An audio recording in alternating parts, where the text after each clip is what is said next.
c'est l'autre favori, c'est la force tranquille du tournoi. C'est une équipe complète, et même quand il y a des vents contraires comme la sortie du capitaine à la 20e minute ou d'autres sélections paniqueraient, bah non, pas eux, ils paniquent pas. Ils ont deux remplaçants derrière de haut niveau. Donc sur le cycle, je le disais tout à l'heure, c'est 3 finales en quatre participations. Bah, si ça s'appelle pas la meilleure équipe africaine du moment, l'hégémonie. Alors évidemment, peut-être que le Maroc va gagner la CAN et ça sera la meilleure équipe du tournoi, et aussi l'autre meilleure équipe africaine du moment. Pour moi, le Sénégal, c'est une équipe qui est récompensée pour son travail de fond, pour sa structuration, pour aussi la confiance qu'ils ont mis dans le nouveau sélectionneur Pape Thiaw au moment où il est arrivé. Certains, ils ont cassé le truc de genre ouais, c'est un local. Attention, Pape Thiaw, on a oublié quelque chose. Hein. Pape Thiaw, là, tout le monde découvre, il a déjà gagné une compétition avec le Sénégal. Ça s'appelle le Tchad, en Algérie, en finale. Alors une séance de tir au penalty, mais ça avait été la meilleure équipe du moment. Et à ce moment-là, c'est là que tu vois qu'il y a une continuité, il y a de l'intelligence. Le meilleur joueur du tournoi, même si c'est un Algérien qui a été élu, le meilleur joueur du tournoi pour moi, à ce moment-là, ici on connaissait pas encore en France, s'appelle Lamine Camara. Donc Lamine Camara, c'est aussi voilà un de ces hommes, des gens qui connaît. Bah, sur le tournoi, il y a aucune équipe qui les a vraiment bousculés. Peut-être un peu la RDC à un moment. Ils jouent le Soudan. Bon, bah ils se prennent un but derrière, ils réagissent, ils déroulent, ils gagnent 3-1. Le Mali, bon, bah le Mali, c'était l'Égypte en plus violent. Non, mais voilà, c'est ça, le Mali, c'était l'Égypte en plus violent. Et puis, hier, en fait, le truc, c'est là où tu vois qu'en fait, en fait, le plafond de verre, il a sauté, parce que hier, les autres, ils sont venus avec la méthode braquage à l'égyptienne, victoire à l'égyptienne. Et ben, en fait, ils ont l'antidote maintenant. Ils ont l'antidote, c'est-à-dire qu'en fait, si tu veux, ça leur fait ni chaud ni froid de savoir que les autres, ils vont essayer de leur faire au métier. Ils vont se dire, ah bah, ça va ressembler à un bourbier. Ah, il faut les éviter. Non, ils ont leur plan de jeu. Ils sont bien calibrés. Ils sont bien vertébrés, il y a de l'expérience, il y a des jeunes autour, on gagne avec 15 ou 16 joueurs, on dit non, bah moi je dis on gagne avec 20 joueurs du côté du Sénégal, parce qu'il y a une profondeur de banc incroyable.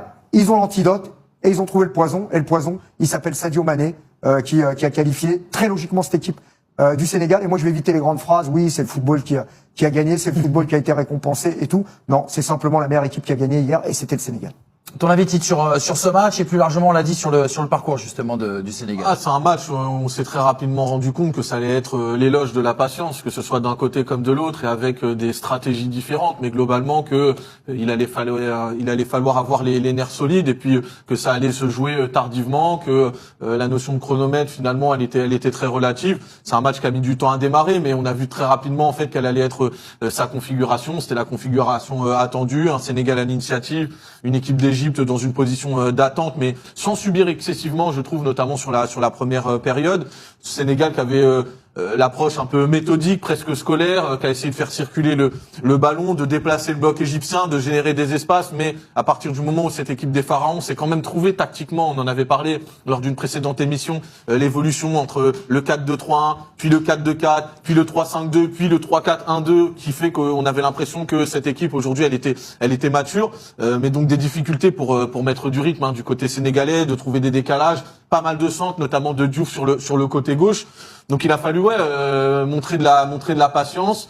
C'est en ça qu'on voit que le Sénégal, dans la maturité collective et dans l'expérience, est aussi un ton en dessus par rapport à d'autres, parce que en fait, il s'affole jamais. C'est ça que dit aussi Nabil dans le côté force tranquille, c'est-à-dire que là où tu as des équipes qui pourraient s'impatienter, s'agacer, se faire avoir, en face t'as une équipe qui est là, qui t'emmène sur un terrain, parce qu'à un moment donné, l'histoire entre les deux sélectionneurs sur le banc, tu sens que l'Égypte essaye de mettre de saupoudrer le match avec une tension un petit peu artificielle, alors que sur le terrain il y avait pas forcément de mauvais gestes, mais voilà, pour faire sortir un peu l'adversaire de ton match. Tu vois, tous ces compartiments du jeu et de l'extra-jeu, bah en fait, tu sens que le Sénégal, pour les sortir, alors ils sont pas toujours brillantissimes, mais par contre, pour les sortir des rails, c'est très très compliqué. Et donc, même si dans l'absolu, ils vont avoir besoin de temps pour faire la décision, parce que de toute façon, ils peuvent le faire coller